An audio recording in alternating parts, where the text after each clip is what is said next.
¿Cómo están? Muy buenas noches. Bienvenidas, bienvenidos a esta edición de CNN Prime, iniciando ya la última semana del mes de enero, una semana que se prevé bastante calurosa, más que bastante. Hay alertas de las que ya vamos a hablar y que comienzan a partir precisamente de este lunes. Por eso comenzamos revisando de inmediato titulares.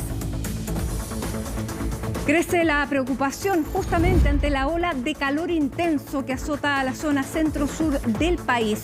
Hoy en Santiago y Rancagua las temperaturas rondaron los 36 grados, mientras que en Talca la máxima se encumbró sobre los 37. De acuerdo a los pronósticos, los termómetros podrían llegar a un pic de 40 grados. Autoridades ya trabajan en medidas para hacer frente a esta condición que aumenta el riesgo de incendios forestales. Y en materia de seguridad, el gobierno respondió al ultimátum de 72 horas que dio la Asociación Gremial de Camioneros de O'Higgins para que se tomen medidas en materia de seguridad. Al respecto, el ministro Álvaro Elizalde hizo un llamado a sostener un diálogo para que se puedan revisar las alternativas. En paralelo, se anunció el refuerzo de presencia policial en algunas comunas de la región metropolitana ante el alza de homicidios en las últimas semanas. Y el diputado socialista Nelson Venegas renunció a la presidencia de la Comisión de Ética de la Cámara luego de dar positivo en el test de drogas que se hace de forma aleatoria en el Congreso. Ante esto, el parlamentario explicó que se encuentra en un tratamiento para bajar de peso, por lo que le recetaron un medicamento que forma parte de la familia de las metanfetaminas. Y en temas internacionales, totalmente paralizado se encuentra el distrito peruano de Machu Picchu, luego que el gobierno adjudicara a privados la venta de entradas al recinto. Residentes y operadores turísticos hasta ahora rechazan establecer diálogos con el Ejecutivo ante una movilización que deja en promedio una pérdida de $500.000 diarios para el sector. Todo esto y más lo revisamos porque aquí comienza CNN Prime. Bienvenidos.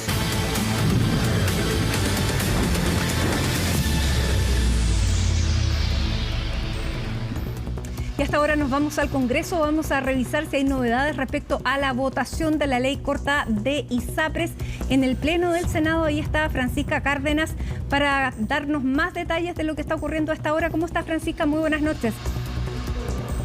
¿Qué tal, Matilde? ¿Cómo estás? Muy buenas noches. Sí, un complicado escenario de lo que va de la votación en particular de la ley corta de ISAPRES, una ley presentada por la Moneda esencial para poder mitigar los dos fallos de la Corte Suprema con respecto a las aseguradoras. Se acaba de aprobar, Matilde, lo que es el alza de los precios base, este punto contradictorio finalmente por parte de lo que han dicho algunos senadores, que podría subir el precio de los planes de salud hasta un 40%. Incluso en los próximos meses, si se aprobaba finalmente esta indicación, que es parte del corazón de la reforma que ha propuesto la Moneda para poder mitigar los dos fallos de la Corte Suprema. Es así como entonces, como dicen algunos parlamentarios, esto es una derrota para los afiliados porque se les subiría los precios de los planes de salud, complementándose además con otra alza de los precios que va a ser con el reajuste del ICSA, que se adelantó, recordemos, y que se aprobó y que no está dentro de la ley corta, pero que sí va a comenzar a tener sus efectos en febrero. También se aprobó, Matilde, algo que es crítico para los parlamentarios del oficialismo, que es la mutualización, que permitirá reducir la deuda total de las ISAPRES hasta al menos, incluso alcanzando hasta los $500 millones de los al menos $1.180 millones de los que habrá hablado todas estas semanas también la Superintendencia de Salud, las estimaciones que se han hecho con respecto a la totalidad de la deuda. Por lo tanto, con una complicada votación de las indicaciones en particular, han estado los parlamentarios intentando negociar las distintas indicaciones, pero finalmente algunas cosas que se cayeron en la Comisión de Salud se repusieron acá en la votación en sala y también en la Comisión de Hacienda durante la semana pasada. Aprobado entonces el corazón de la reforma, lo que es el reajuste de los precios base de los planes de salud, que podría tener y causar un alza en los precios de los planes, un alza finalmente para los afiliados, los miles de afiliados a las ISAPRES,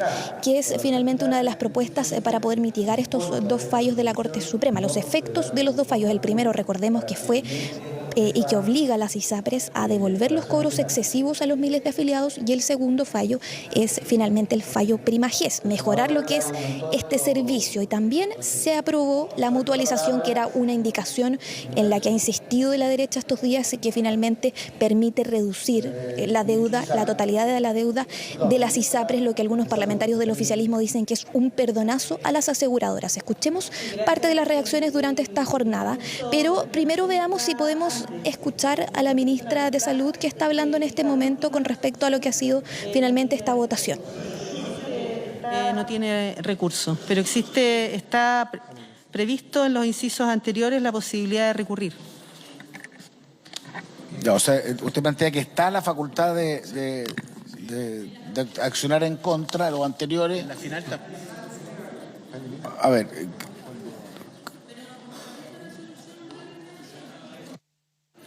Todavía queda, como habló el Ejecutivo, alguien puede también opinar de sentido contrario. Que ofrezco la palabra, senador Gaona, y después en votación. Presidente, es claro, el artículo señala que no procede recurso alguno a la resolución de la superintendencia, y eso es una falta al debido proceso.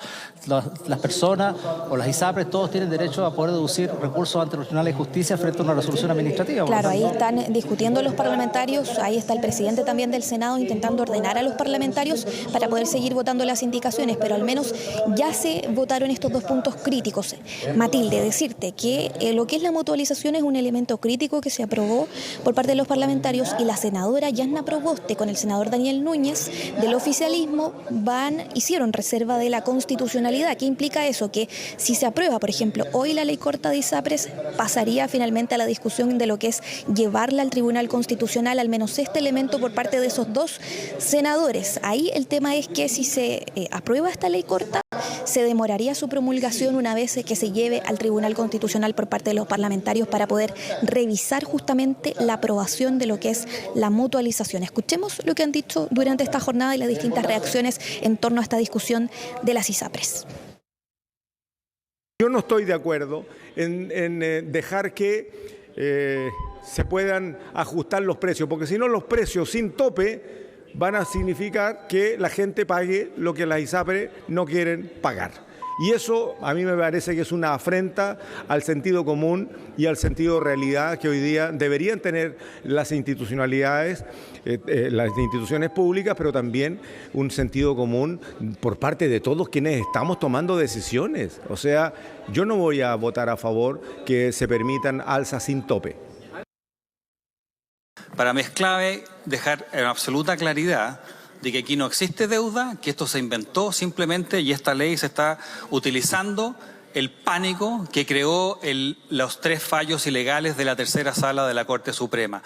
Por lo tanto, pido que se vota la A y la C en los argumentos de que no existe deuda, y como no existe deuda tampoco es posible aumentar los precios de planes de salud de millones de chilenos que no tienen nada que ver con esto y van a tener que pagar una deuda que no les corresponde.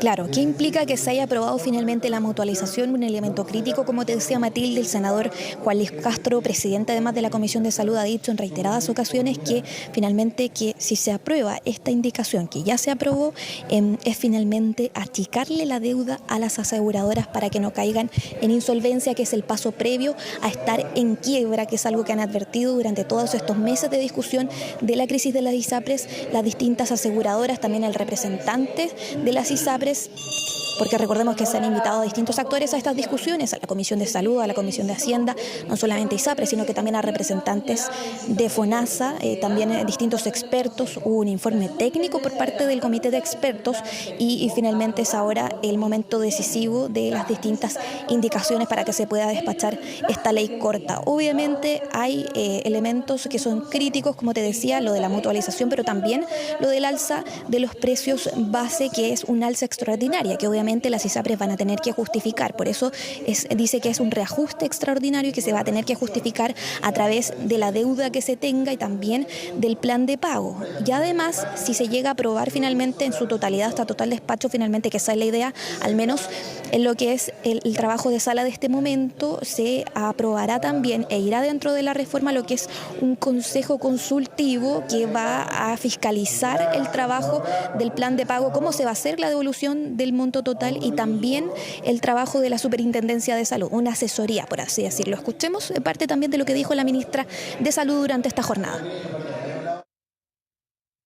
Lo que se está planteando acá es la posibilidad eventual de que exista una alza solo del componente de precio base, que en la mayor parte de las personas va a implicar que en definitiva se termine pagando una cantidad similar o incluso menor a la que se pagaba antes de la aplicación de las sentencias. Pero ciertamente tenemos que tener la apertura de permitir un cierto ajuste, porque si bien las sentencias de la Corte Suprema acaban con los cobros excesivos o injustificados, su aplicación produce un desbalance abrupto entre los ingresos y los gastos que realizan mes a mes para el pago de las prestaciones y licencias médicas, arriesgando la sostenibilidad y con ello la cobertura de los afiliados.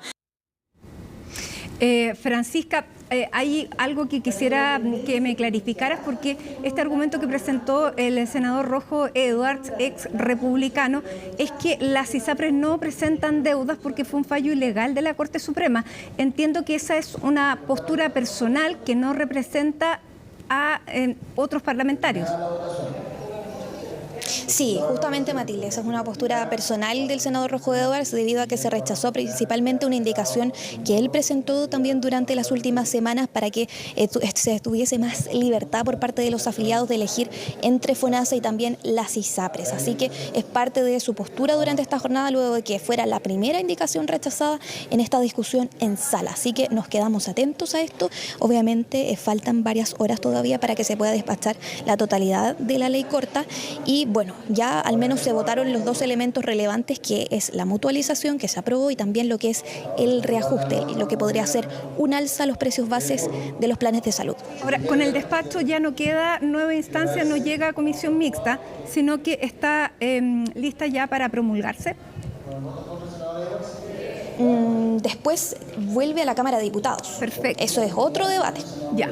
Por lo tanto, así que vamos a tener varios meses y semanas de discusión. Precisamente por el alza de los precios de los planes, porque hay muchos parlamentarios también que apoyan lo que decía ahí el senador Iván Flores, de que esto no tiene un techo y podría llegar a hacer la fórmula para que las ISAPRES puedan, entre comillas, saldar su deuda. Vamos a ver entonces qué es lo que sigue ocurriendo con esa indicación, pero la discusión sigue y vuelve entonces luego a la sala ya al regreso del receso parlamentario. Muchísimas gracias, Francisca, por toda la información. Clarísimo el despacho. Buenas noches.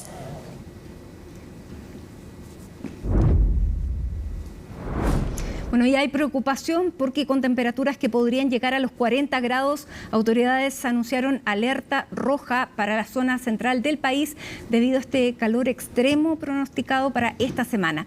Dentro de este escenario, la Superintendencia de Electricidad y Combustibles descartó por ahora cortes de luz a raíz de esta situación. Javiera Albornoz nos presenta el informe.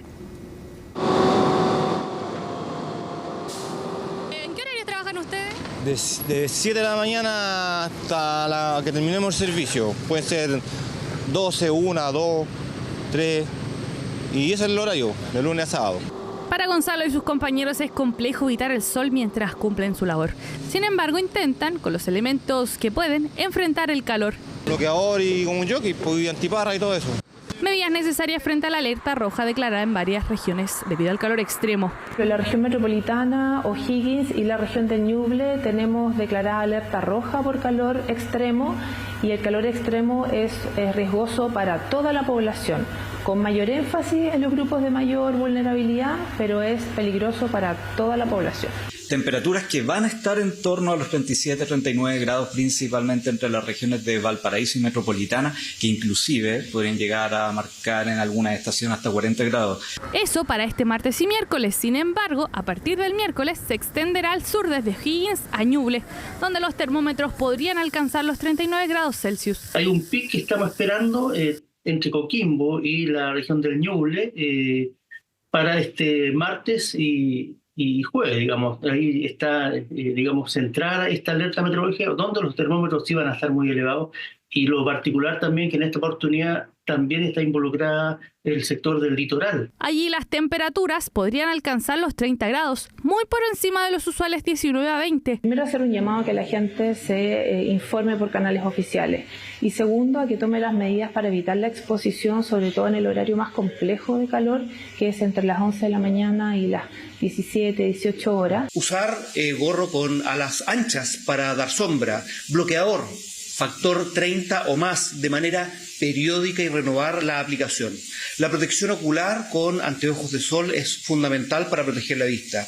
Mantener la hidratación. Si bien la alerta de calor extremo de esta semana es hasta la región de Ñuble, más al sur, una empresa eléctrica ha intentado tomar medidas para esto, particularmente el grupo Saesa, que controla a las empresas distribuidoras Luz Osorno, Edelaisen y Frontel. En el caso de esta última, envió una carta a sus clientes, a la que tuvo acceso CNN, en la que señalan que, bajo las condiciones de altas temperaturas superiores a 35 grados, entre las regiones de Ñuble y Los Lagos, podrían ocasionarse cortes del suministro por emergencia climática, pidiendo así comprensión a sus clientes ante posibles cortes excepcionales. Como Grupo Saesa informamos a la Superintendencia de Electricidad y Combustibles nuestro protocolo preventivo por condiciones climáticas extremas y considera posibles desconexiones preventivas con cortes de suministro para un número reducido de clientes. Cuando se den las condiciones para aplicar los cortes de suministro preventivos, comunicaremos a la comunidad con 48 horas de antelación. Sin embargo, desde la Superintendencia de Electricidad y Combustible señalaron que esta medida no se puede aplicar. Mediante un comunicado señalaron que la normativa eléctrica vigente no contempla la posibilidad de cortes preventivos de suministros,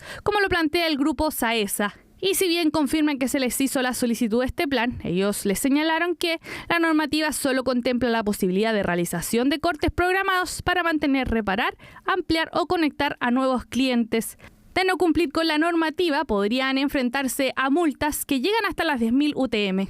Medida de Saesa que, de acuerdo a lo que dicen en su carta, buscaría evitar posibles incendios cerca de sus instalaciones, en un momento en donde a nivel nacional hay alerta roja por incendios forestales en Lonquimay y Puerto Montt, además de una alerta preventiva entre Valparaíso y Los Lagos.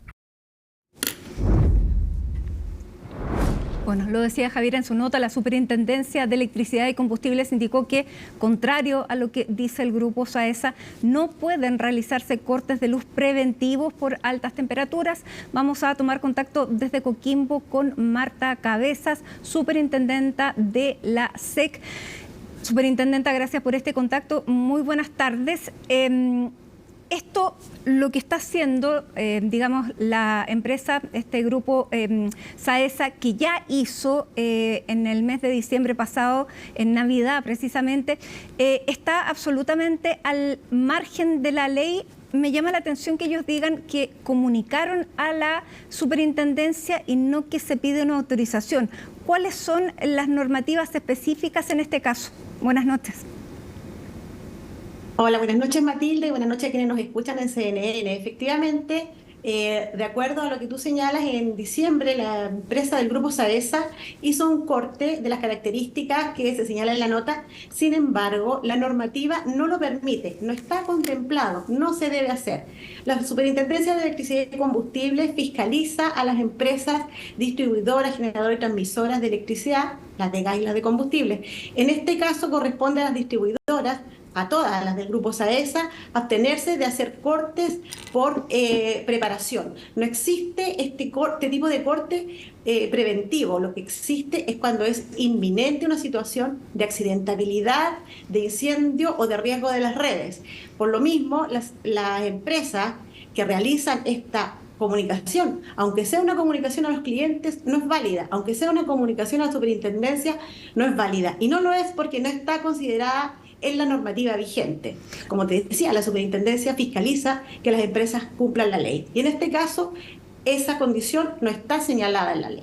Ahora, aparentemente ellos tienen toda la intención de, más allá de que la ley lo permita o no, de realizar este corte si las temperaturas superan los 35 grados de modo preventivo. En ese caso se arriesgan, uno, a la multa, y segundo, los clientes que se vieran afectados tienen derecho a una compensación. ¿Qué es lo que ocurre en ese caso? Bueno, como señala la empresa en su comunicado, está advirtiendo un corte que no está permitido en la ley, por lo tanto se expone a multas que van hasta 10.000 UTA, estamos hablando de 9 millones de dólares. Los clientes tienen derecho al suministro continuo y de calidad. Los clientes pagan por un suministro continuo y de calidad, y adicionalmente, si hubiera un corte que está programado para una mantención, para una ampliación o para aquello que señala la ley, debería indicárseles con 72 horas de antelación. En este caso, tampoco cumplen, si es que fuera el caso de avisar con estas 48 horas.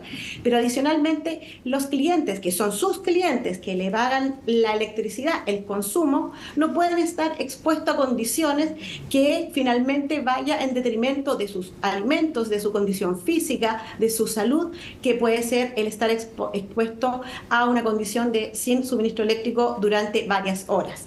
Por lo tanto, la superintendencia va a vigilar este procedimiento con el más alto rigor, porque los clientes no se merecen cortes que no están considerados en la normativa, Matilde. Ahora, hay una alerta roja por temperaturas extremas. Ante condiciones extremas, la norma de la superintendencia se redactó mucho antes de que tuviéramos estas situaciones de calor extremo. ¿Es posible revisarlas o tiene algún sentido lo que está planteando SAESA en el sentido de que esto internacionalmente es una medida que se adopta ante el riesgo de incendio? Las instancias para modificar la normativa vigente están contenidas en la institucionalidad, es decir, la Comisión Nacional de Energía, el Ministerio de Energía, el Parlamento, son quienes deben acoger las temáticas que van a corregir o mejorar la reglamentación. Para eso hay una discusión, una consulta pública, hay actores que deben opinar desde la perspectiva legal y técnica. Siempre es posible actualizar la normativa. Hoy día hay que regirse por la normativa que está. Claro, porque las temperaturas sabíamos que se venían en alza, el calentamiento global así lo indica, así han venido siendo los últimos años, y por eso mismo la empresa está tomando esta determinación, porque ha sido responsable también de incendios anteriores que no sé si superan con mucho el valor de la multa a la que se exponen ahora.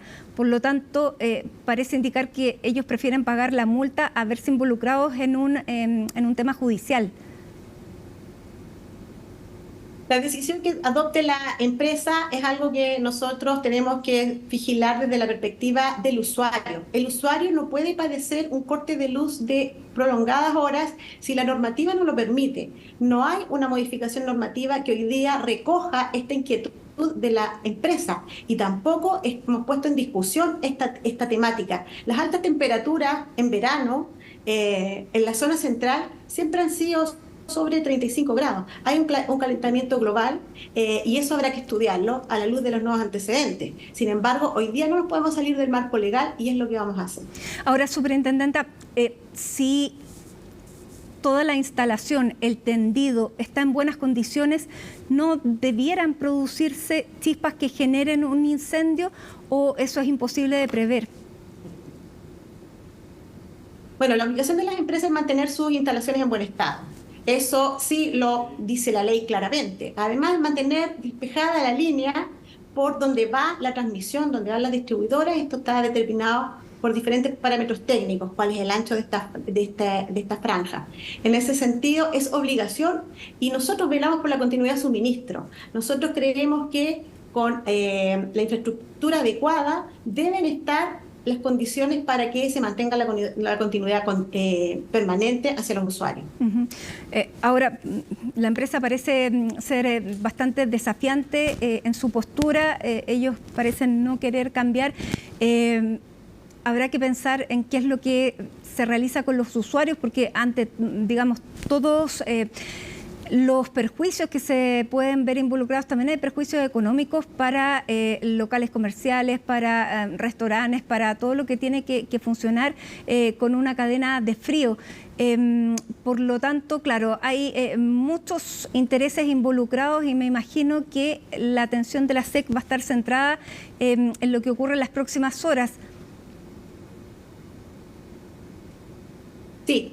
Efectivamente, estamos mirando con atención este procedimiento. Las empresas pueden adoptar las medidas que ellos consideren, sin embargo, nosotros somos quienes debemos velar porque eso esté contenido en la ley, como decíamos, Matilde. Finalmente, los usuarios, son sus clientes, claro, son quienes deben mantener la fe en su suministrador. Por lo tanto, la confianza que está irradicada en la energía que se le entrega debe permanecer intacta. Por lo tanto, creemos que son los primeros, los afectados, los que debe cuidar la propia empresa. Si no son ellas, seremos nosotros, con todo el rigor de la ley, en aquello que sea un incumplimiento de las distribuidoras, de esta y de cualquier otra. En todo caso, y para terminar, superintendenta, ¿no es posible obligarlas a reponer el servicio si es que lo descontinúan?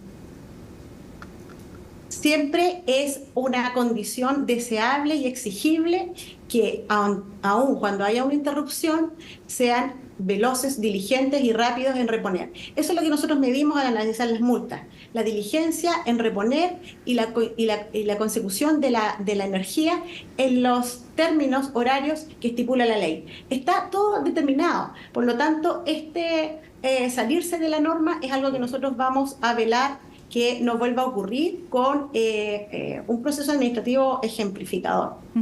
Muy bien, Marta Cabeza, superintendenta de la Subsecretaría de Energía y Combustible. Muchísimas gracias por esta aclaración. Ya nos queda absolutamente despejado cuáles son los escenarios a los que nos enfrentamos. Muchísimas gracias. Muchísimas gracias, buenas noches. Buenas noches.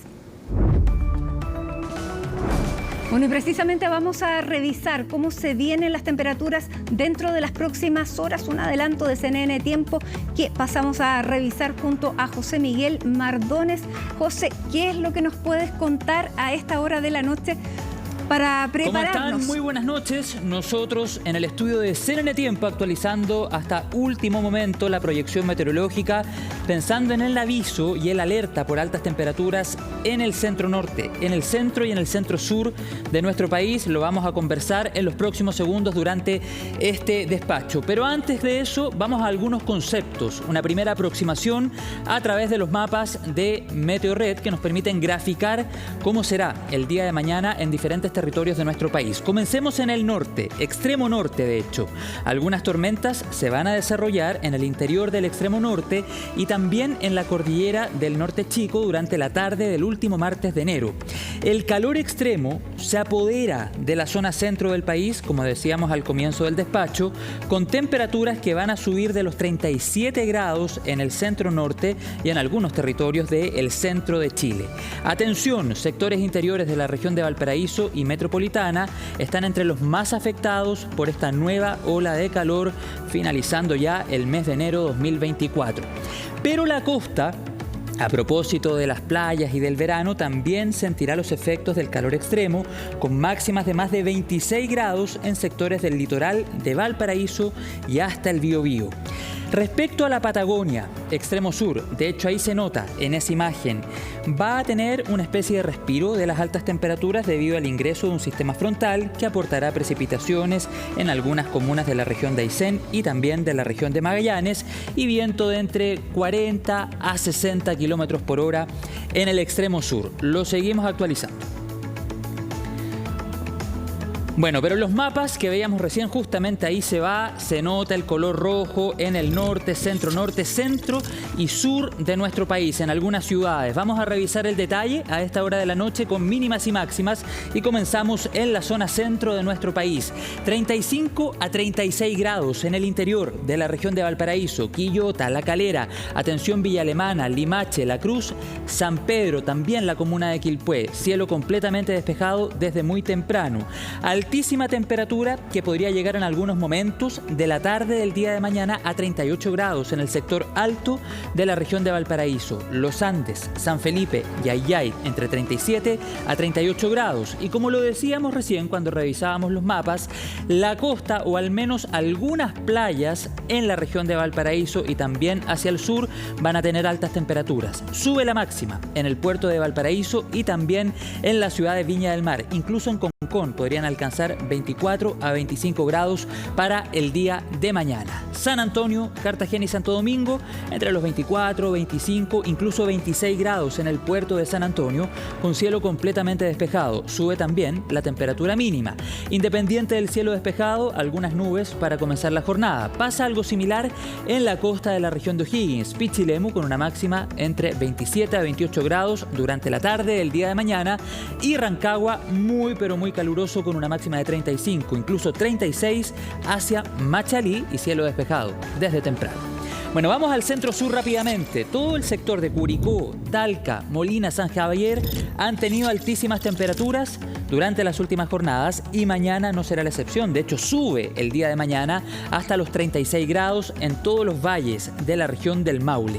26 en la costa, Constitución, muy similar en Cauquenes, también con cielo despejado. Vamos a Chillán, en la capital de la región del Ñuble, 35 grados para la capital regional, un poco más en valles cercanos, pero independiente del ingreso de nubosidad, las máximas se mantienen súper altas. 25 en Concepción, Talcahuano y Chihuayante y 33 en Los Ángeles, todavía en la región del Biobío. Cielo despejado desde temprano en ese territorio, es decir, ola de calor que va a estar presente al menos hasta la región del Biobío. Pero, ¿qué pasa desde la Araucanía al sur? Lo vamos a revisar ahora porque precisamente la región de la Araucanía, su capital Temuco, tendrá una alta temperatura el día de mañana, máxima de 30 con una mínima de 7. Hay una gran oscilación térmica entre la mínima y la máxima y cielo despejado luego de una mañana con nubes. Algo similar en Pucón y Villarrica y también en Valdivia, capital de los ríos. Sin embargo, en estas ciudades vamos a tener una evolución distinta respecto al centro, es decir, tenemos altas temperaturas pero no son altísimas respecto a las ciudades que veíamos anteriormente.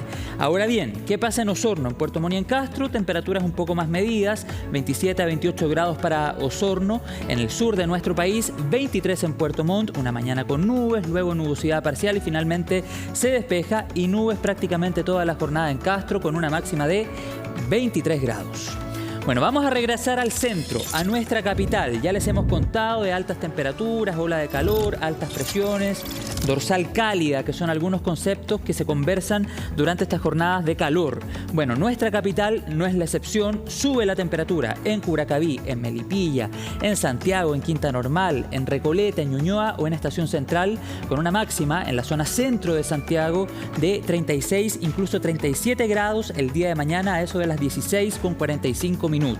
Alta temperatura en Puente Alto, La Florida, en el Cajón del Maipo también incluso podrían tener una temperatura mayor a la que vemos en la pantalla, 36 a 37 grados en algunos momentos de la tarde del día de mañana.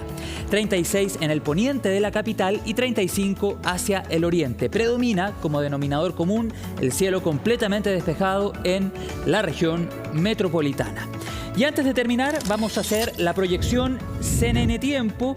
Vamos a levantar nuestras gráficas para ir entonces hasta el miércoles, jueves, viernes, sábado y domingo. Altas temperaturas que nos van a acompañar al menos hasta el próximo día sábado, o altísimas temperaturas, porque la temperatura del próximo domingo también es alta, que no nos deje de sorprender una máxima de 30, 31, 32, sigue siendo muy alta. Lo que pasa es que miércoles, jueves y viernes estamos hablando de altísimas temperaturas, de hecho hasta el día sábado.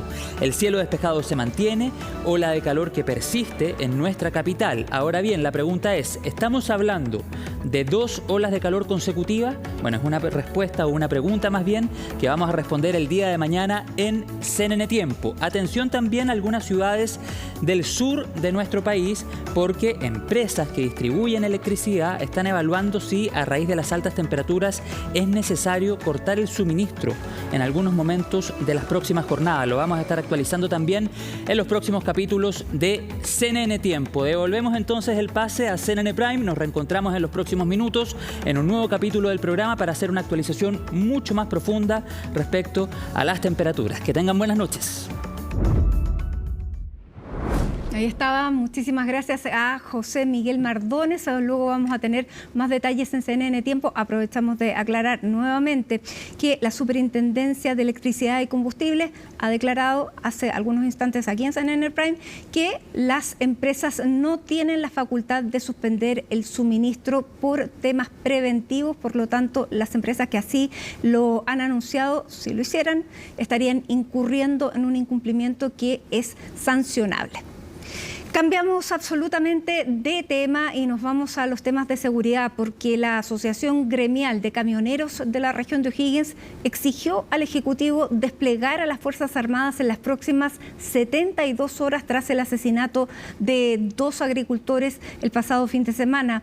Un ultimátum luego del cual el gobierno señaló que se están analizando medidas adicionales de seguridad, entre ellas el reforzamiento del plan Calle Sin Violencia. Vamos a ver los detalles en el informe que preparó Valentina Nieto.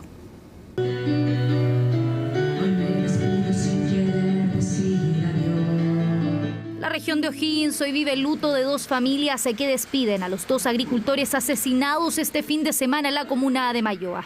Raúl Cid y Francisco Mora regresaban de su trabajo como todos los días, cuando un asalto a mano armada les quitó la vida. Va a detenerse, están deteniéndose acá.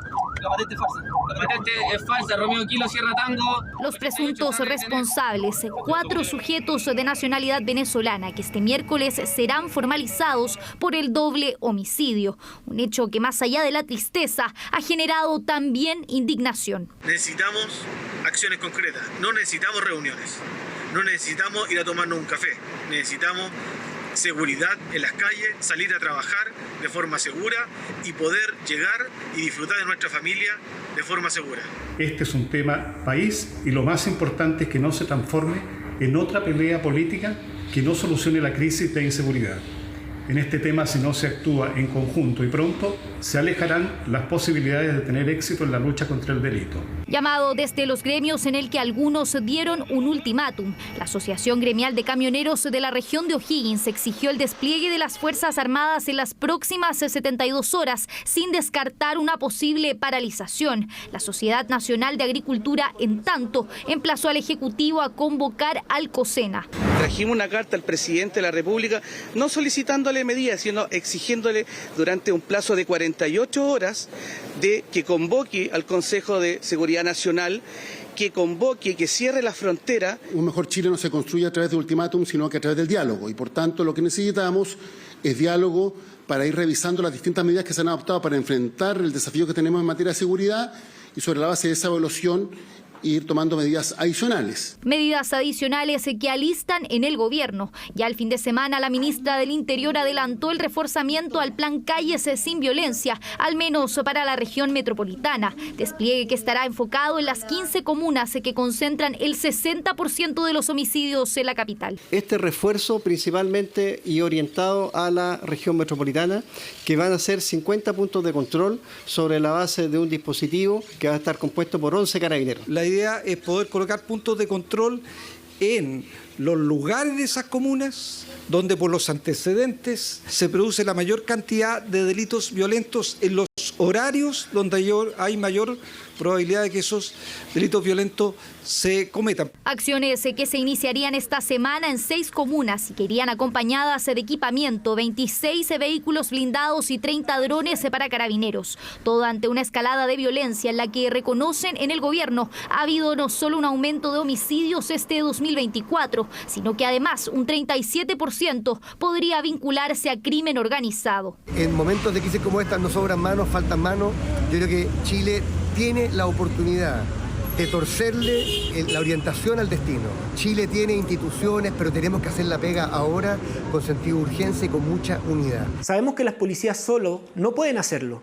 Por eso hemos solicitado al gobierno la implementación de infraestructura crítica que permitiría a los militares complementar la labor de las policías en funciones determinadas. Si nosotros realmente queremos mejorar esta situación, tenemos que ir acelerando el tranco, y por eso que yo planteaba el tema del estado de excepción para poder mejorar los procesos administrativos, darle agilidad. Despliegue militar que vuelve a estar en el debate, una alternativa que el Ejecutivo no descarta, pero que ha condicionado la aprobación del proyecto de ley sobre infraestructura crítica. La delincuencia está desbordada, el gobierno no está asumiendo la magnitud del problema, las policías están superadas y por lo tanto se hace imprescindible contar con el apoyo de las Fuerzas Armadas. No solamente se requiere reforzar los esfuerzos en la región metropolitana, de lo contrario, lo que vamos a provocar es que el crimen organizado y la delincuencia se concentre más en las regiones y no solo en la región metropolitana. El apoyo a las Fuerzas Armadas en labores de inteligencia, logísticas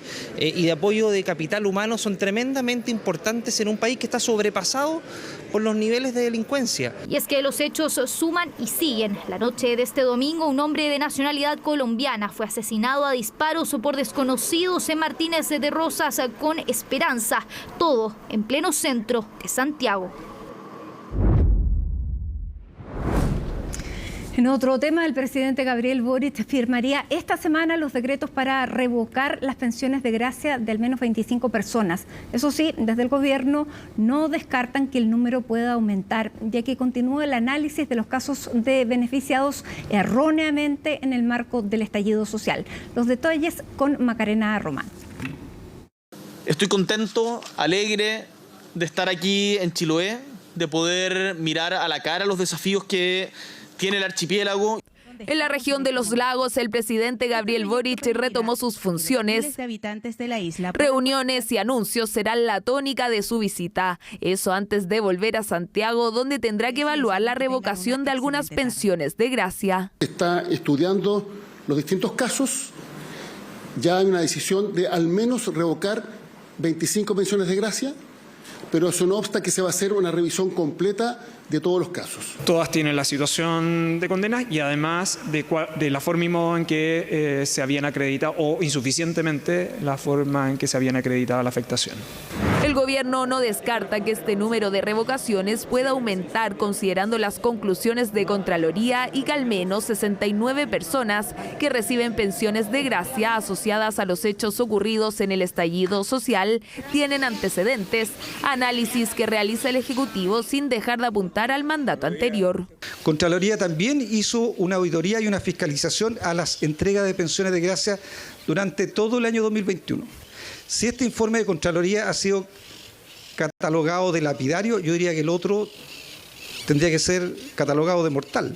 De hecho, durante el gobierno de Sebastián Piñera, considerando las glosas presupuestarias del 2021 y 2022, el 14,19% de los beneficiados tenían antecedentes penales, cifra que sube a 17,78% en la administración actual. Mire, aquí da lo mismo el gobierno que fue, da lo mismo, ¿ya? Pero hoy día está gobernando el presidente Boric y nosotros no podemos pedir la salida de un secretario de un gobierno que ya no está. Son las autoridades actuales. Las responsabilidades políticas se asumen con los cargos. Y es por eso que parlamentarios UDI llegaron hasta la Fiscalía Nacional. Allí ingresaron una denuncia para que no solo se investigue a los funcionarios públicos que participaron en la entrega, sino que también a quienes solicitaron el beneficio, algo que en el Ministerio Público ya tenían en consideración. Considerando que se entregaron pensiones de gracia, lo que se estaría investigando por parte de los fiscales es si se cometió algún delito al momento de aprobar ese otorgamiento, seleccionar a los posibles beneficiarios, o al momento de solicitarlos, si se cometió también un delito por parte de quienes los solicitan, entregando información engañosa o falsa. La UDI no fue el único partido en concurrir a la Fiscalía. Representantes del Partido Social Cristiano también ingresaron una denuncia, pero fueron un paso más allá. Hicieron un llamado a remover a Consuelo Contreras como directora del Instituto Nacional de Derechos Humanos. Acá también hay responsabilidad del Instituto de Derechos Humanos, si bien es cierto, no tienen todas las herramientas necesarias para hacer el seguimiento a cabalidad de lo que significa la información concreta. Creo que también son responsables en parte de todos los informes de los que nos hemos ido enterando. Y es justamente a lo que siguen apelando desde el INDH. reiteran que no es función del organismo acreditar la magnitud de las lesiones, algo que hicieron saber a través de un oficio al gobierno, el cual no fue respondido vía escrito, aunque sí reconocen se trató en una reunión posterior con el mandatario. Si a nosotros nos hubiesen preguntado qué nos parecía esa glosa, habríamos dicho que no corresponde porque el instituto no cuenta con los elementos para hacer calificaciones de ese tipo.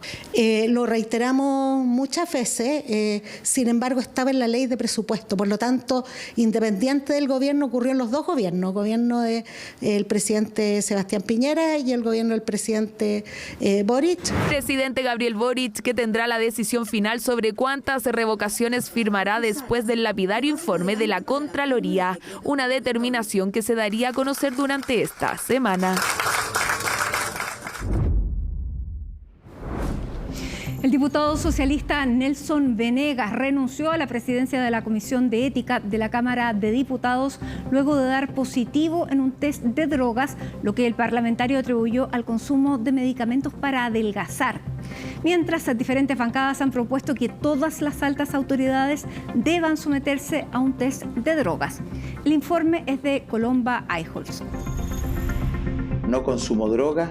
Tajante fue la respuesta del parlamentario socialista Nelson Venegas luego de transparentar el resultado positivo del test de droga al cual se sometió de manera aleatoria en diciembre de 2023. El resultado se debe a que actualmente estoy en un tratamiento médico para bajar de peso, con un medicamento denominado Sentis, prescrito por un profesional y adquirido con receta médica en una farmacia.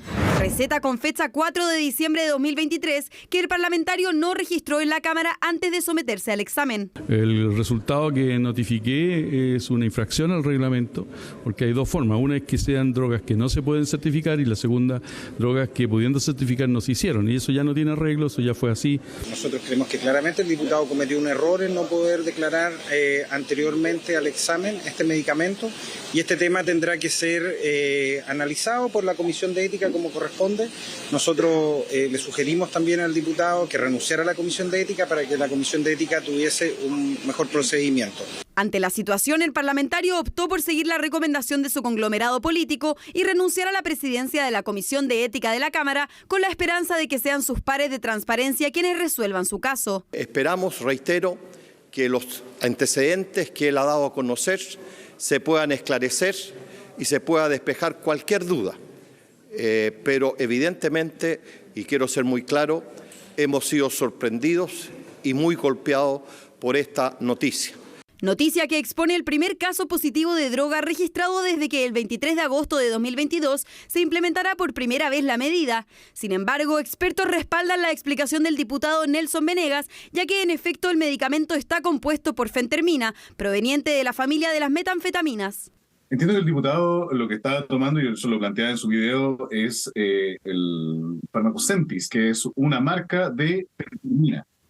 Y esta fentermina es la que eventualmente se parece, digámoslo así, a una metanfetamina. Sin embargo, la explicación del diputado, cuyo resultado arrojó positivo, no pasó desapercibida en el Congreso. Es más, en horas de la tarde de este lunes la discusión continuó en la sala de la Cámara de Diputados y el debate en torno a los test de drogas se reabrió. Uno puede consumir lo que quiera. El problema son los vínculos. ¿Quién vende? ¿Quién proporciona esta droga? ¿En qué cartel funciona? Por aquí queremos tapar el sol con un dedo. Yo solamente pido que se transparente todo. ¿Y qué temor tenemos en hacernos todos los exámenes necesarios para que la gente esté tranquila? Sí, van a hablar de transparencia. Presenten ustedes todos los que tenían una tarjetita, un pase del médico para el consumo de cannabis. Si es que estamos hablando de la real transparencia. Quería referirme a un error que cometí más temprano hoy. En un programa radial se me preguntó por el rumor que se corría en ese momento acerca de que una persona en este Congreso podía haber dado positivo en el test de droga. Yo hice eco de un rumor y mencioné una sustancia, cuando no lo debería haber hecho. Los parlamentarios no tenemos que hacer eco de rumores, sino que tenemos que hablar desde los hechos.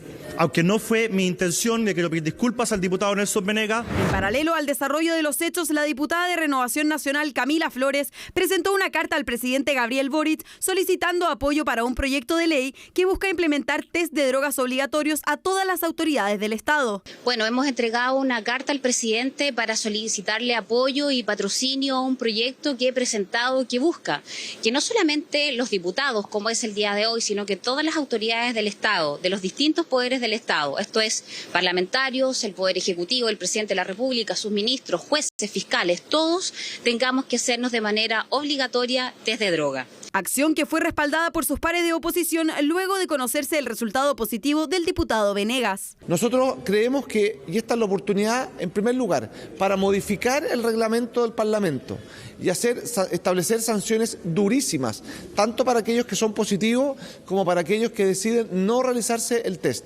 Y segundo, vemos una oportunidad también para ampliar las personas que se realizan el test. Aquel que toma la decisión de ser una autoridad pública en Chile no puede tener ninguna posibilidad de ser tentado por el mundo del narcotráfico. Por lo tanto, esto se tiene que extender a todos, sin distinción. Yo creo que además tenemos que exigirle a los partidos políticos que a todos sus candidatos les exijan un test de droga casi que como requisito para poder inscribirlo. Y me parece que en esto tenemos que sentar un piso de tolerancia cero. No se puede ser, tan falible para el mundo del narcotráfico y ejercer un rol de autoridad pública. Sin embargo, desde el gobierno reiteraron las medidas existentes en torno a esta materia. Existe actualmente un marco regulatorio que establece cada cierto tiempo el test de droga respecto a las autoridades de la Administración Central del Estado y adicionalmente existe una regulación en la Cámara de Diputados. Cabe recordar que entre el pasado 11 y 22 de diciembre, 51 parlamentarios fueron sometidos al test de droga, entre ellos Nelson Venegas. No obstante, 3 diputadas de oficialismo se opusieron a la toma de muestras. Bueno, hay que decir que este medicamento, de resultar efectivo, que sea eso lo que produjo el resultado del examen del diputado, es un medicamento que se vende con receta médica en cualquier farmacia, pero con receta médica retenida. Cambiamos de tema, vamos a otro de los conflictos que enfrenta ya desde hace un tiempo el gobierno. Miguel Crispi nuevamente está en el centro de los cuestionamientos tras revelarse una conversación entre el ex Ceremi, Carlos Contreras, y la ex subsecretaria de Vivienda, Tatiana Rojas, aunque a él no lo mencionan directamente. Natalia Muñoz nos va a contar los detalles.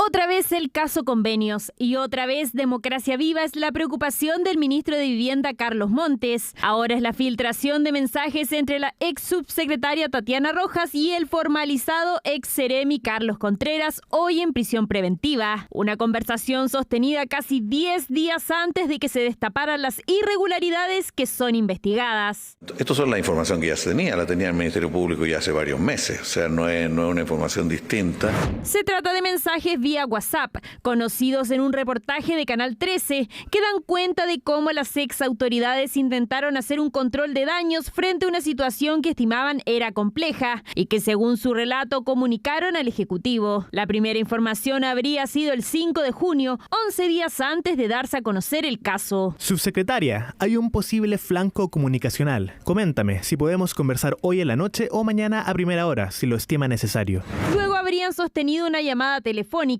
El 7 de junio, Carlos Contreras vuelve a escribir a Tatiana Rojas. 2 mensajes fueron borrados en primera instancia, donde se redactó: Buen día, Subse. Quisiera poder conversar respecto a la estrategia conjunta que estamos elaborando con la Diputación, sobre todo tener su opinión o aprensiones respecto a un eventual involucramiento de Contraloría. Carlos, ¿esto es por lo de la fundación? Sí.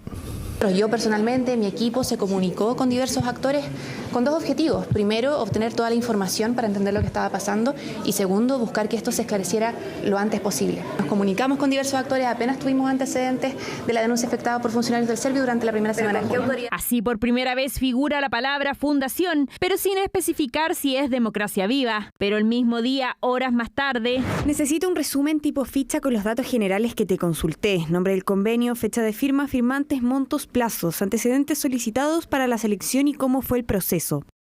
Esperemos a ver qué nos dicen de la moneda.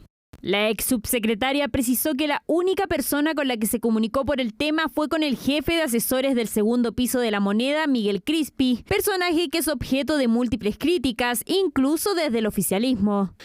Lo de ayer demuestra que La Moneda sabía. En este caso, ¿quién de La Moneda? Crispi. Yo creo que la permanencia de Crispi en el gabinete ya le hace un daño tremendo al presidente todos los días. Nuevamente están las preguntas sobre La Moneda respecto de cuándo se enteraron, qué hicieron y qué sabían.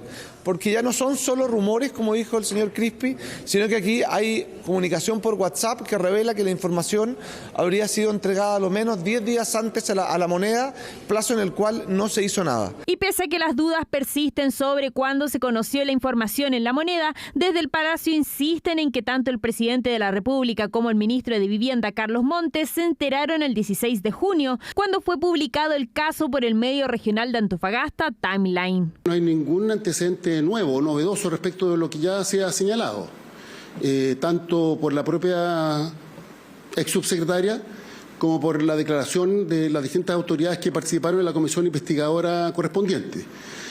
Corresponde por lo demás a la cronología que se ha dado a conocer respecto de cómo se produjeron los hechos. Es información que yo creo que hasta ahora se conocía, que esas comunicaciones habían existido, y la referencia que realiza sobre qué dirá La Moneda se refiere a Miguel Crispi, tal como ella lo señaló. Aunque para algunos en esta causa no han aparecido antecedentes nuevos, desde Fiscalía no descartan que hayan diligencias relacionadas a Montes y Crispi. El ministro Montes, actual titular de Vivienda, quien entregó un conjunto de antecedentes a la Fiscalía de Antofagasta, antecedentes documentales relativos al caso, y que por lo tanto su testimonio, tal como lo he dicho en otras oportunidades, muy probablemente va a ser necesaria una investigación, pero a propósito de estos documentos, y son los fiscales los que considerarán si es necesario también consultarle respecto a otros asuntos, es probable. Y los fiscales hasta ahora tienen 3 formalizados por delitos de fraude al fisco por más de 426 millones de pesos en total. Mantienen en prisión preventiva a la ex militante de Revolución Democrática y ex concejala de Antofagasta, Paz Fuica, al fundador de Democracia Viva, Daniel Andrade, y a uno de los protagonistas de los mensajes, el ex seremi de Vivienda de la región de Antofagasta, Carlos Contreras. El presidente Gabriel Boric inspeccionó el avance del puente Chacao en su primer día de gira en Chiloé. Se tratará del puente más largo de Latinoamérica, con una extensión de 2.750 metros y 4 pistas de circulación que permitirán conectar de manera permanente la Isla Grande con el Chile continental, en una estrategia del gobierno para mejorar la conectividad y seguridad de la zona, así como potenciar su economía y turismo.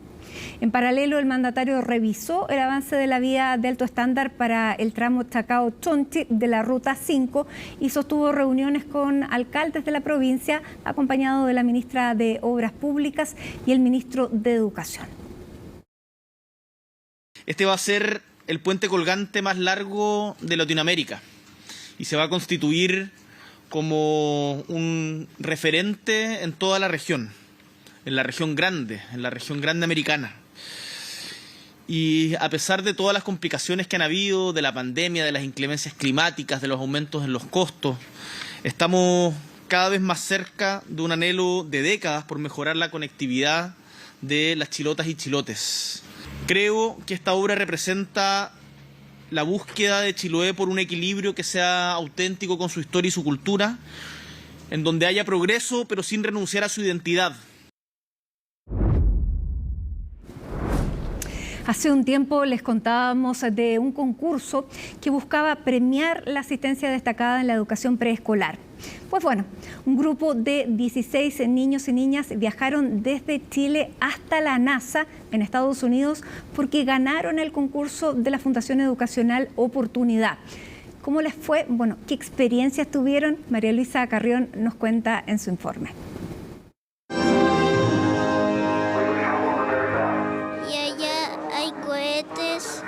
Y estrellas y planetas. ¿A dónde va a viajar? ¿Usted sabe? Sí, a la NASA. ¿Y dónde queda eso? En Estados Unidos. Unos astronautas y los que van volando para arriba. Hay astronautas, una luna y también hay planetas. Me llamo Blue 1. Voy a ir a Estados Unidos. ¿Qué vas a ver en Estados Unidos? Las estrellas fugaces. Es difícil poder describir la emoción de estos niños y sus padres. Muchos de ellos no habían salido de su región y mucho menos volado en avión. Hola, ¿cómo estás? Y cómo no estarlo si se encontraban a un par de horas de volar directo al Centro Espacial Kennedy de la NASA. 16 niños, uno por cada región de nuestro país, fueron premiados con esta experiencia. Nosotros venimos de Calama, mi hija se llama Javiera, yo soy Yesenia, venimos bien lejito. Yo soy Cristina Ábalos, mi hijo Bruno Prieto, somos de Linares, de la región del Maule. Y así uno a uno fueron llegando al aeropuerto. Esta historia comenzó a principios de 2023, cuando la Fundación Educacional Oportunidad inició el concurso Haz que despeguen, una iniciativa que buscaba promover la asistencia escolar en la educación parvularia. Contenta, pues ella lo dibuja. La tía le regaló un libro, ella dibuja en sus cuadernos. Nunca me imaginaba en mi vida y nunca andaba en avión. Pasaron volando los meses, nunca pensamos que iban a pasar tan rápido, porque todo esto empezó como de junio más o menos, con la preselección, de entrega de documentos y cosas así. Fue como una coincidencia de la vida porque buscando en Instagram información sobre la NASA, aparece el concurso y a raíz de eso inscribimos a Julieta. Me dice, tiene que cumplir con ciertos requisitos, le dije que sí lo cumplía y de ahí me llega un correo y como que ahí ya fue todo más creíble. La verdad primero pensaba que era casi una broma. Uno nunca piensa que va a ganar estas cosas, entonces es totalmente inesperado. Mi esposa es profe de ciencia, entonces lo va a aprovechar a la par con Gaspar. Nerviosos, ansiosos, inquietos. ¡Chao, Bruno! ¡Nos vemos! Hasta que llegó el momento, junto a sus padres o abuelos, despegaron rumbo a Estados Unidos. Así un poquito por acá, ¿sí? Ahí tienes el otro, mira, lo mismo, ponlo ahí. Llegamos, primera parte superada, pero ahora venía lo más importante y emocionante de esta aventura. Lo que vivieron a continuación será una experiencia sin duda inolvidable.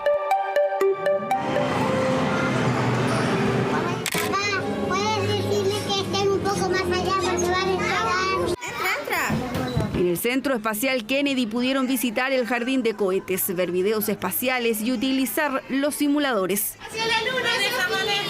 Conocer el transbordador Atlantis y escuchar la charla de un ex astronauta de la NASA. De ahí en más, todo continuó siendo alegría y diversión. Mira, ya la forma Conocimos muchas imágenes, conocimos la nave espacial que fue 3 veces a incursionar en el espacio. Increíble todo lo didáctico que es venir acá. Se nos ha pasado volando el día.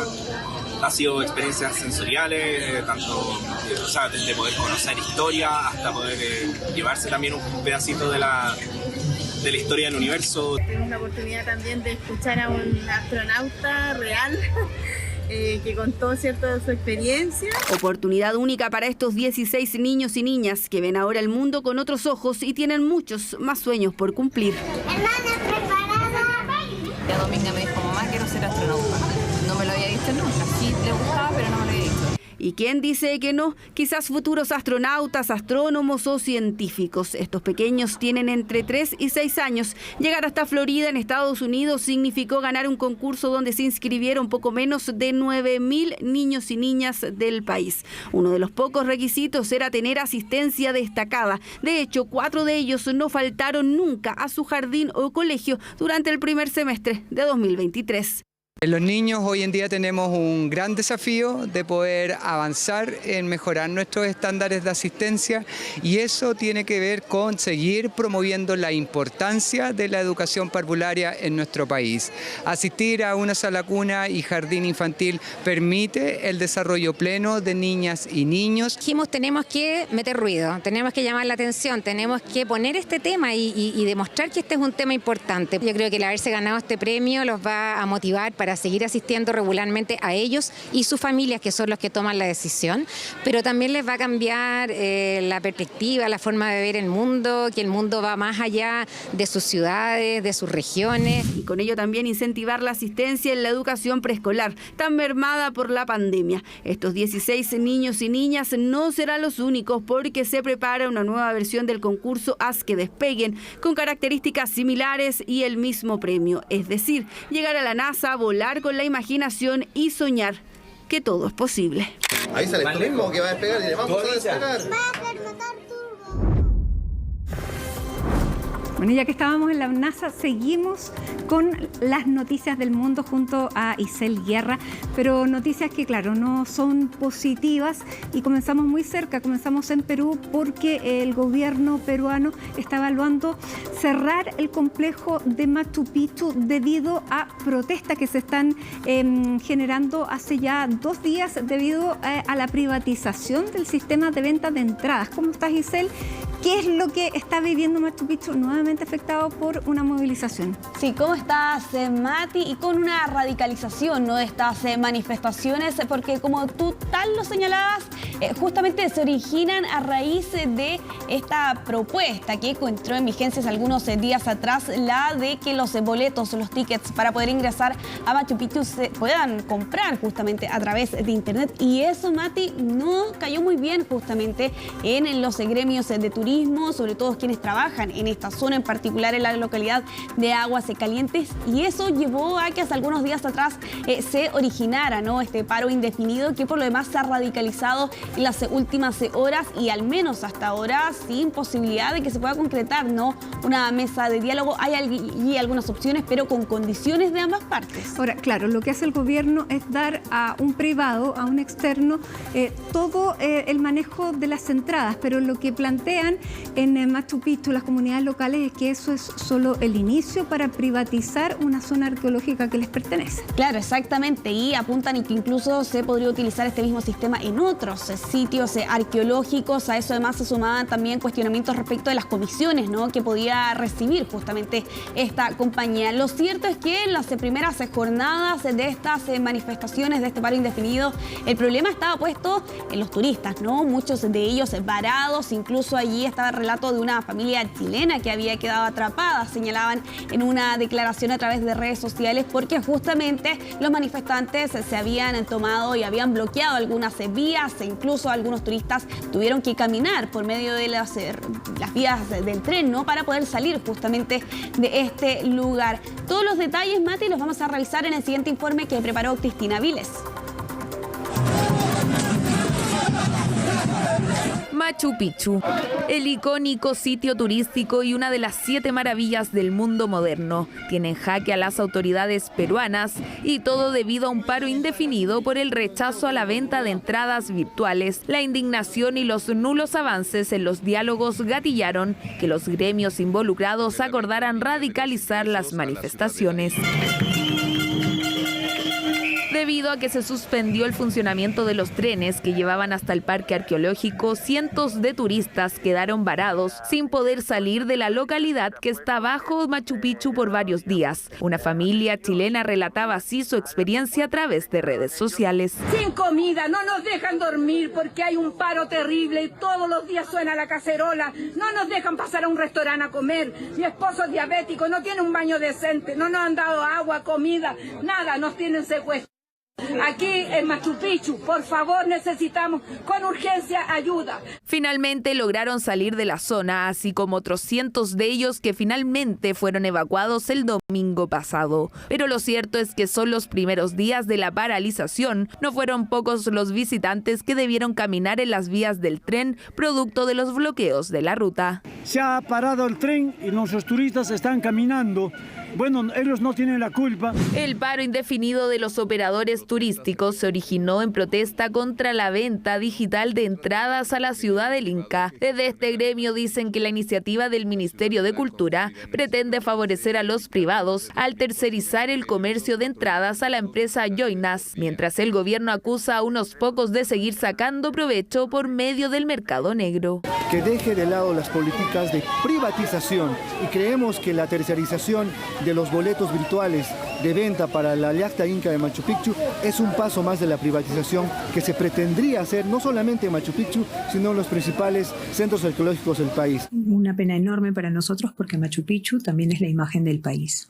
Y nosotros estamos convencidos de que la imagen del país tiene que ser un Machu Picchu accesible, transparente, objetivo y sobre todo protegido. Los manifestantes exigen que se deje sin efecto el contrato con la plataforma Yoina. Sin embargo, la ministra de Cultura del país vecino aseguró al medio RPP que no es una opción volver al anterior formato de venta. Lo cierto es que la compañía aludida aseguró estar disponible para concretar el término adelantado del contrato e incluso renunciar a recibir un porcentaje de la comisión. Otro de los puntos que también cuestionan los manifestantes. Porque consideramos que se deben implementar mecanismos públicos modernos para mejorar la venta de boletos de ingreso al Parque Arqueológico de Machu Picchu. Las pérdidas económicas han sido realmente significativas. Según el gobierno de Dina Boluarte, el sitio arqueológico ha dejado de recibir entre 250 a 730 millones de pesos chilenos cada día. Las opciones de un diálogo se han visto entrampado producto de las diferencias entre las autoridades peruanas y los gremios involucrados. Y es que mientras desde el gobierno han asegurado estar listos para concretar una mesa de negociaciones este martes, lo condicionaron al fin de las protestas, mientras los manifestantes dijeron estar dispuestos a sentarse a dialogar si no se cancela el contrato. Bueno, Mati, habrá que ver cómo se termina desarrollando justamente esta situación que se está viviendo en el país vecino, en una época que por lo demás es bastante turística, ¿no? Así es. Pese al invierno altiplánico, la gente viaja porque es la época de vacaciones aquí en la zona. Exactamente, y allí con la advertencia que también entregaba la ministra de Cultura y de los costos diarios que finalmente significaba la pérdida, sobre todo en ingresos para esta zona y las posibilidades, ¿no? Allí que se pueda instalar o no una mesa de diálogo que permita destrabar justamente esta paralización indefinida, por lo demás como lo habían llamado justamente los gremios de turismo, Mati. Bueno, vamos a ver si cierran el complejo o no. Lo que sí ya sabemos es que hay un principio de acuerdo, pero muy lejos de ahí, en Medio Oriente, entre Hamas, Estados Unidos, Qatar, para dar una tregua, al menos ya definitiva, algunos dicen, otros de varias semanas. ¿En qué consiste este marco de acuerdo al que se llegó hace muy pocas horas?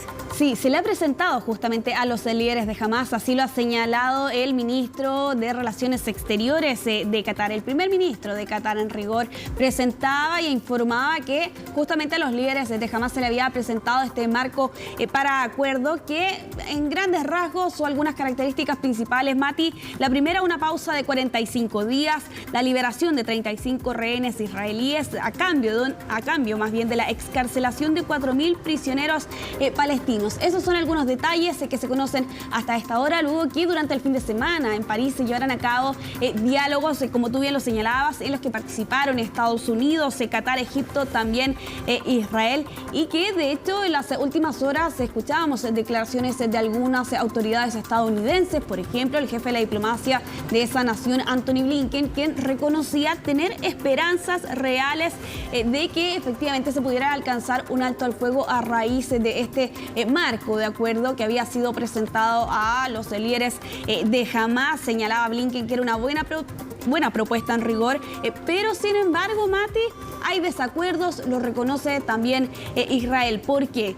Estamos viendo, por ejemplo, el caso de la postura de Hamas, que han señalado y han condicionado un alto al fuego a la retirada de las tropas israelíes de la franja de Gaza, y señalan que esa es la condición primordial para cualquier intercambio de rehenes israelíes. Y por su parte, ¿no? Israel también tiene sus propias condiciones. Ellos se siguen oponiendo a un alto al fuego permanente, y esa es justamente la duda que queda aquí, si es que efectivamente se puedan alcanzar posiciones teniendo en cuenta las condiciones de ambos lados.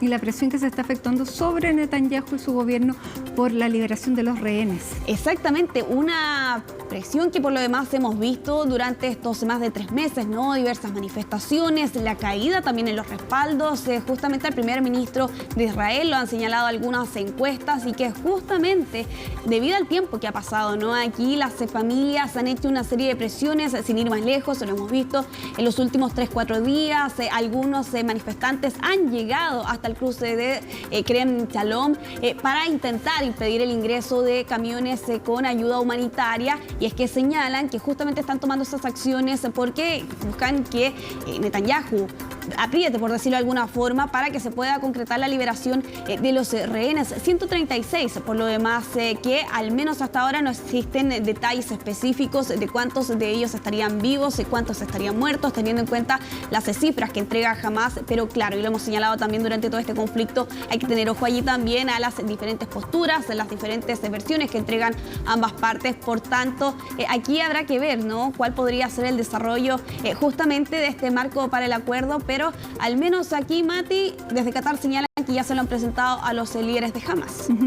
Claro, y todo esto en una situación en que los palestinos están en condiciones muy, muy difíciles luego que se quitara la ayuda a esta Organización de Naciones Unidas para los refugiados palestinos. Así que la situación está compleja. Vamos a ver entonces qué es lo que puede ocurrir dentro de los próximos días. Esperemos algo positivo.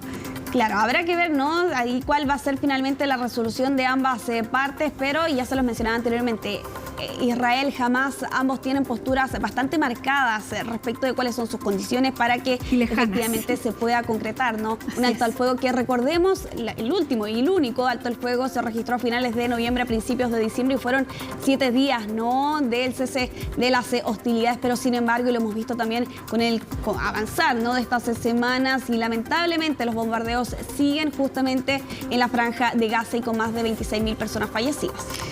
Muy bien, vamos a cambiar de tema.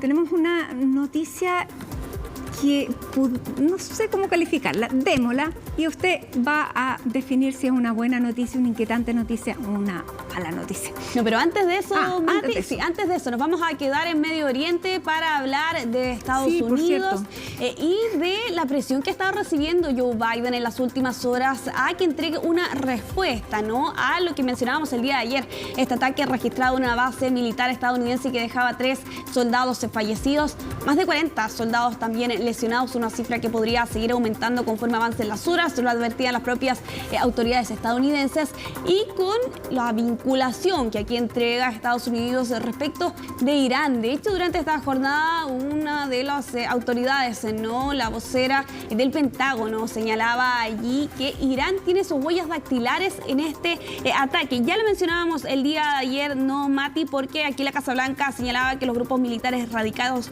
respaldados por Irán estaban detrás de este actuar, y justamente durante este día la subsecretaria de prensa del Pentágono señalaba que este ataque tiene las huellas dactilares de Irán, pero sin embargo aquí también hay que hacer el alcance.